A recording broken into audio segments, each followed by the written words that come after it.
طب ليه بسبب؟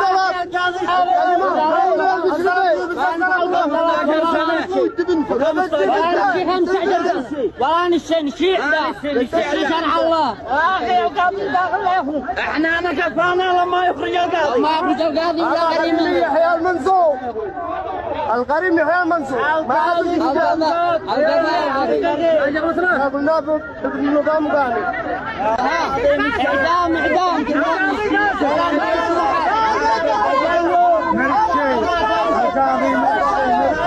لي بنته ويحكم بها ويحكم عليها ب10 مليون ولا ب20 ولا ب100 مليون ويدي لي بنته المقتضى قضاء فاسد قضاء فاسد حق الصلاة كل الأدلة دي عنده والمليح لا مرتشين ولا مرتشين أنا بيعت قاعد يقول لهم بسب القانون ولا بيقول لهم صار الله للبيت وكلهم.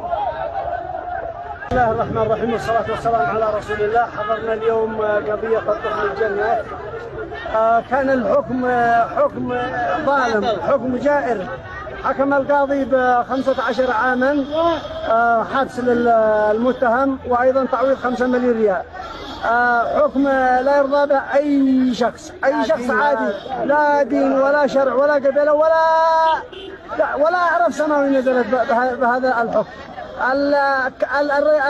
المتهم الجاني أحمد نجاد مغتصب للطفل ومختطف. كان عقوبته هي الإعدام حدا وتعزيرا. السلام عليكم.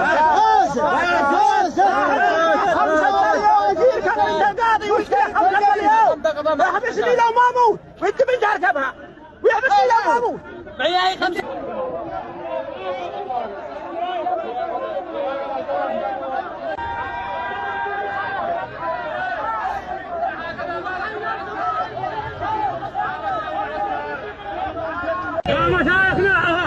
يا مشايخنا أطيعوا الله كيف أنا نخيم ونجلس. يا مشايخنا يكفي قد تعتبنا خيبة تعتبنا خيبة. اللهم صل وسلم عليك. عمل اجتماع لا عندك. احنا نطالب الحين مشايخ اسمعوا عمل اجتماع لا عندك مع مشايخ الحيمة. اليوم هذا ما قالوا الناس بيمشي ولا مزاج. اعجاب النبي اصحابنا احنا من حيمة والشيخ محمد هكذا يجمع الحيمتين والحيمتين يجتمعوا وهو اللي يدروه.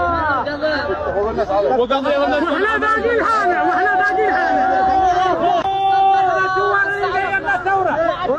لا نستعرف القضية خلص حق كلنا نسوي نقلبها الكلام هو بالعمل الذي ما عدل الشيخ الناس يجتمعوا ويتناوبون زي ما قال الشيخ وليد وما اتخذوا الناس من راكب وهذا اللي يقولوا الناس ولا عدل. قد حقنا وشيخنا وفحنا وتعتبنا وما بضمنا نقطع بعد المشاكل حكم الاستئناف بعد اللي قتلوا ولا قتلنا احنا واحنا رجال هكذا.